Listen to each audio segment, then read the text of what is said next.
Have you ever wondered how a metal formed millions of years ago ends up as gold bars that move the global economy? Today, we will see the complete process of gold production. The ending will surprise you. Don't forget to like and subscribe. Phase 1. Geological formation of gold. The gold we admire today in jewelry stores, the metal that supports entire economies and is extracted from deep within the earth, was not formed recently. Its history is as ancient as the planet itself. To understand its origin, we must travel back more than 4.5 billion years to the early formation of our world. During the first hundreds of millions of years of Earth's existence, the planet looked radically different from today. Its surface was covered with vast oceans of molten magma, temperatures were extremely high, and the atmosphere had not yet formed as we know it. In this chaotic environment, a key event occurred, the Late Heavy Bombardment. During this period, a massive rain of meteorites and asteroids constantly struck the Earth's surface, and these celestial bodies brought not only rock and ice, but also heavy metals that had formed inside dying stars billions of years earlier. Among these metals was gold, along with platinum, iridium, and other valuable elements. When these meteorites collided with the early Earth, they released their metallic contents. However, due to the extremely high temperatures and the semi-molten state of the planet, something remarkable happened. The heaviest metals, including gold, slowly sank toward the Earth's core. This process, known as planetary differentiation, caused much of the original gold to descend to depths that are impossible to reach. If all the gold had followed this path, humans would not have access to it today. However, Earth experienced additional impacts after the crust had partially cooled and solidified. These later meteorites deposited gold within the upper layers of the planet, trapping it in the Earth's crust. This late arriving gold accounts for nearly all the deposits we mine today. Over hundreds of millions of years, geological processes continued to move and concentrate this gold. This movement did not occur just once. Instead, it repeated over millions of years through multiple cycles of hydrothermal fluid injections that gradually thickened mineral veins containing gold. In most deposits, gold does not appear as large, shiny nuggets the size of a walnut. That romantic image from the gold rush era is actually the exception. In reality, gold is usually invisible to the naked eye. Microscopic particles, often only a few micrometers wide, dispersed within the crystalline structure of other minerals. To extract it, enormous volumes of rock must be processed. Gold deposits are classified according to their origin and characteristics. There are primary deposits, where gold remains within the original veins formed by hydrothermal processes, and secondary deposits, also known as placer deposits, where gold has been released by erosion and transported by rivers until it accumulates in sediments. Both types require very different extraction techniques. The distribution of gold in the Earth's crust is extremely uneven. On average, there are about 0.0004 grams of gold per ton of rock in the crust. However, commercial deposits may contain between 1 and 10 grams per ton. This means concentrations between 250 and 2,500 times higher than the natural average. This illustrates how rare and valuable the locations are where nature has concentrated this precious metal. Phase 2. Locating gold. Deposits. Finding gold is not a matter of luck. Before the first rock is moved and before the first excavator arrives, more than a decade may be spent in a rigorous and extremely expensive scientific process known as mineral exploration. This process combines geology, geophysics, geochemistry, engineering, and advanced technology, representing investments that can exceed $100 million without any guarantee of success. Everything begins with regional geological analysis. Geologists study geological maps, satellite imagery, and historical mining data from the region. They search for patterns, specific rock formations, geological structures, and hydrothermal alteration zones that indicate that hot fluids once circulated through the area. In essence, they are looking for the geological signature of gold. One of the most revolutionary tools in modern exploration is airborne geophysics. Aircraft equipped with sophisticated electromagnetic sensors systematically fly over large areas, sometimes covering tens of thousands of square kilometers. These sensors emit electromagnetic pulses toward the ground and measure the signals that return. Different minerals and rock formations respond differently to these pulses. Gold itself is difficult to detect directly, but it rarely appears alone. It is often associated with metallic sulfides such as pyrite and arsenopyrite, which are highly conductive and easier to detect. Gold deposits can also be surrounded by hydrothermal alteration zones containing magnetite or other minerals that generate clear geophysical signals. By identifying these signals, geologists can pinpoint areas that deserve further investigation. At the same time, geochemical studies are conducted. Soil samples, stream sediments, and spring waters are collected following systematic grids. These samples are analyzed in laboratories to detect traces of gold and associated elements. For example, an unusual concentration of gold in a stream sediment sample indicates that somewhere upstream there is a source of that gold. By following these geochemical clues upstream, geologists can eventually locate the original vein. When all this data points to a promising area, exploratory drilling begins. This is the most expensive and decisive stage. Diamond drilling machines bore into the rock and extract continuous cylindrical samples known as drill cores. These holes can reach depths of more than 2 kilometers, and each meter drilled may cost between $100 and $300 depending on ground conditions. The extracted cores contain enormous amounts of information. Geologists examine them meter by meter, identifying rock types, geological structures, mineral alterations, and any signs of gold. Representative samples are sent to laboratories where precise chemical analyses determine the exact concentration of gold and other valuable elements. Using data from dozens or even hundreds of drill holes, a three-dimensional model of the deposit is created.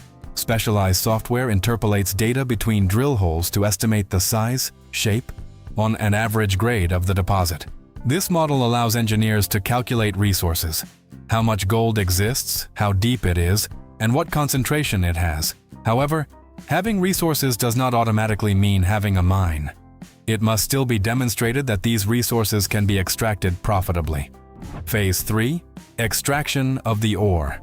Once the deposit's viability has been confirmed, the extraction of the ore begins. This stage involves the direct removal of large volumes of rock and is one of the most intensive phases of the gold production process. There are two main mining methods: open pit mining and underground mining. Open pit mining is used when the gold deposit lies relatively close to the surface. The land is cleared and the overburden is removed. The rock is then drilled following precise patterns and blasted using controlled explosives to fragment it. The broken rock is loaded by enormous shovels into large mining trucks that transport the ore to the processing plant, while waste rock is taken to disposal areas. In this type of mine, hundreds of thousands of tons of material are moved every day, even though each ton of rock may contain only a few grams of gold. Nevertheless, the enormous volume processed makes production economically viable. When the deposit lies deep underground or cannot be accessed from the surface, underground mining is used instead. Tunnels and galleries are constructed to reach the ore body. Within these tunnels, the same cycle of drilling, blasting, loading, and hauling takes place. Using specialized equipment, the extracted ore is transported to the surface where it can be processed further. Phase 4. Crushing, grinding, and preparation. The ore extracted from the mine arrives at the processing plant as solid rock fragments of various sizes. The objective of this phase is to reduce that material into a very fine powder, small enough to release the microscopic gold particles trapped inside. The process begins with primary crushing, where the ore enters jaw crushers or giratory crushers that break down the largest blocks. The material then moves through secondary and tertiary crushing stages that reduce it to gravel-sized fragments. Screening systems classify the material by size and return oversized pieces back to the crushers. Next comes grinding. The crushed ore enters massive rotating mills filled with steel balls.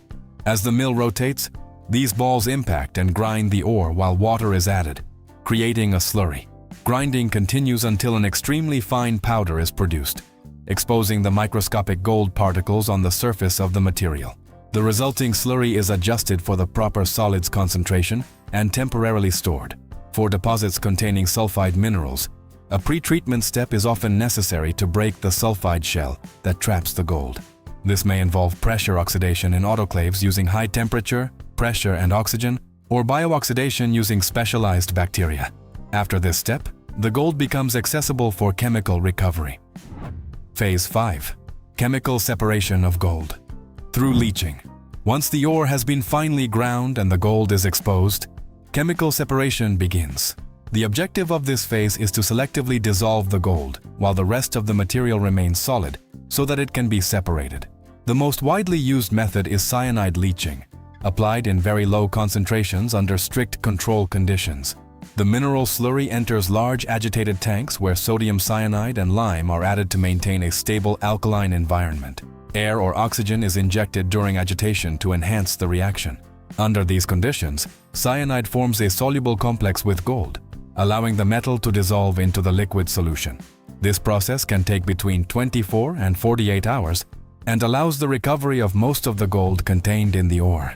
After leaching, the gold-rich solution is separated from the solids using thickeners and filters. The remaining residues are neutralized and stored in controlled facilities. To recover the dissolved gold, activated carbon is added to the slurry. Gold adheres to the surface of the carbon, which is later separated and processed through elution, where the gold dissolves again into a concentrated solution. Finally, through electrowinning, the gold is deposited as solid metal, ready for the smelting stage. Phase 6. Smelting and formation of gold bars. The gold recovered after leaching and electrowinning arrives at the smelting stage as a moist material that still contains small amounts of other metals. The goal of this phase is to transform this concentrate into a solid form and reduce impurities. First, the material is dried in furnaces to remove moisture, and it is then placed into refractory crucibles capable of withstanding extreme temperatures and inserted into induction or combustion furnaces. The temperature is raised above 1,100 degrees Celsius, exceeding the melting point of gold until the metal becomes a bright molten liquid. During melting, fluxes such as borax or silica are added.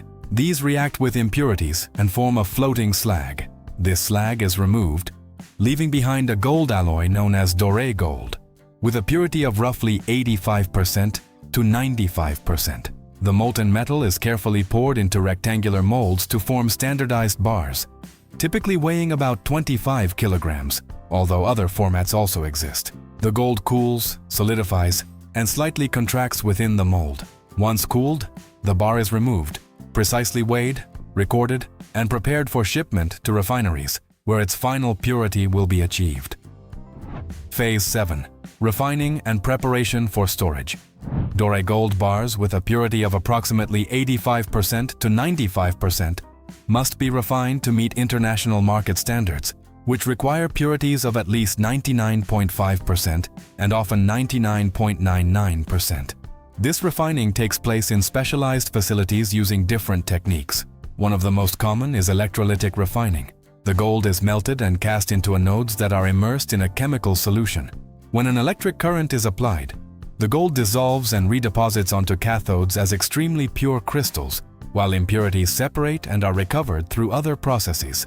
This method is slower but produces exceptionally pure gold. Another technique is the Miller process, which is faster and more economical.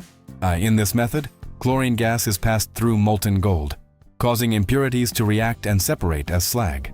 The result is gold with a purity close to 99.5%, suitable for many industrial and commercial uses. Once the desired purity is achieved, the gold is melted again and cast into final bars of different sizes.